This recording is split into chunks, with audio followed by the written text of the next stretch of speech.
طالبانو سره له مذاکراتو د ایران خوشبیني. آیا طالبانو ورته د اوبو ورکول منلي؟ جزئیات همدلته وګورئ او چینل سبسکرایب کړئ.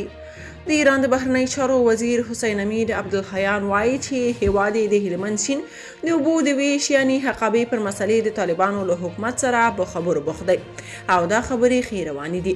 نوموړي د ایران له صدا او سیما دولتي تلویزیون سره په خبرو کې ویلي چې ایران د افغانستان وضعیت درک کوي، خو ټینګار یې کړی چې دغه هیواد به د هلمند سیند څخه ایران ته د حقابې موضوع له قانوني او سیاسي لارو تعقیب کړي.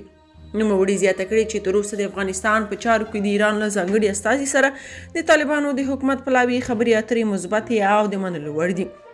هغه په دې اړه نور جزئیات ورنه کړو، خو ویې ویل د حقابې موضوع مو په اجنډا کې ده او د ایران ولسمشر ښاغلي کاظمي قومي د دې مسلې د تعقیبولو په موخه ټاکلي دي تر څو د دواړو لورو ترمنځ مسله په ښه او غور توګه حل او فصل شي.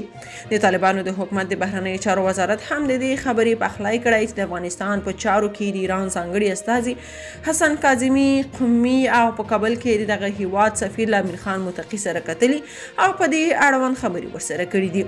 په دې اړوند د طالبانو د حکومت د بهرنیو چارو وزارت په اعلامیه کې راغلي. په دې کتنه کې د هلمند له سیند څخه د ایران د حقابې د موضوع ترڅنګ په نورو دوه اړخیزو مسایلو هم خبرې وشوې. په دغه کتنه کې د طالبانو د بهرنیو چارو وزارت سرپرست ایراني ډیپلوماټانو ته وویل چې د دواړو هیوادونو ترمنځ ستونزې د دوه اړخیزو خبرو اترو او ښه تفاهم له لارې حل کیدلی شي. شنونکي وایي د ایراني وزیر له دې خبرو ښکاري چې طالبانو ورسره د اوبو ورکړه منلې ده. که تاسو په دې اړه څه نظر لرئ په کومنټ کې شریک او چینل سبسکرایب کړئ.